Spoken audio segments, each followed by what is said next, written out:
लोगोफोर बयनिसिमबो आंनि गोसो गोरबोनिफ्राय बयखौबो गोजोननायखौ जासिहरबाय, खुलुमनायखौ जासिहरबाय। स' लोगोफोर आं दा दंफैयो माजबाट आनसलिकनि बे गोथार बाथौ थानसालियाव। मागो दाननि नैथि सप्ता गोथार बाथौ सान दिनैनि बे दिना। थ' बे माजबाट आनसलिकआव बे गोथार थानसालियाव जोङो गाजा गोमजायै फालिनाय जादों आरो सिबिनाय जादों। स' लोगोफोर नोंथांमोना नायलांबाय था बे भिडिअनि गेजेरजों नोंथांमोना आं गासैखौबो फारि फारि दिन्थिलांबाय थागोन। ओरैबायदि इन्टारेस्टिं दिनैनि साना ओरैबायदि गोजोनथाव, ओरैबायदि सुखुनि सान। थ' नोंथांमोना नायलांबाय था, ओरैबायदि गाजा गोमजायै खुंलांनो नागिरबाय थादों बे दिनै गोथार बाथौ सानखौ। माजबाट आनसलिक बे माबायदि थानसालिखौ बेवहाय माजबाट आनसलिकआ लुबाय थादों, कमप्लिटलि जायाखै। फिलाव आधा आधि 80% जाजोबनानै दं आरो दा। लोगोफोरा नोंथांमोननो बे भिडिअनि गेजेरजों दिन्थिलांबाय थागोन, नोंथांमोना नायलांबाय थादो फारि फारि।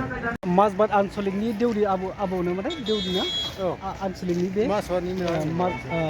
गामियाफोरनिफ्राय फैदों। अबे गामिनिफ्राय फैदों आबौआ? दैमुगुरि ना?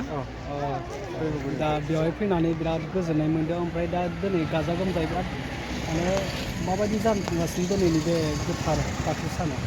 दिनैथ' बाथौ साना जेनेबा नैथि मंगलबार नालाय, नैथि मंगलबारखाय जेनेबा बेखौ खुंलांनाय जादों आरो दिनै बे नैथि मंगलबाराव। ओमफ्राय दा जालांदों बिदिनो मोजाङैनो मोजां जालांगासिनो दङ मोजाङैनो। दा बेफोरबायदि जेनेबा जोंनि बाथौ हारिनि माबायाव जेनेबा एसे मोजां जालांथों, जौगालांथों होननानै थारमाने बे माबाखौ जोङो नैथि आसारखौ नैथि मंगलबारखौ खुंलांनाय माबाखौ दिनै लानाय जाहैबाय। लोगोसेनो जोङो बिदिनो गोजान दाब दाब जायगानिफ्राय फैनो हानाय मानसिफोर बहुद गोबां मानसि दं नालाय, बेखौ हांख्रायहरजोबनाय जादों आरो। दा फैदोंबो, दा जोंहा जायगाबो गैला, फुलानो जाजोब्बाय। दा नै फैनायनिफ्राय फैगासिनो दङ। दा जोङो जादों आरो जोबोद मोजां आबौ दे। बिदिनो रोजा रोजा बुहुमनि गेजेराव बाथौ धोरोमा मिथिलांथों, गोसारलांथों। बयनिसिमबो आसा फारिनाय थाबाय, नङा होमबा आबौ? बिदिनो बाथौ धोरोमा जौगालांथों आरो मुलुगाव ना। जय बोराइ बाथौ।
Sevgiyle aşağı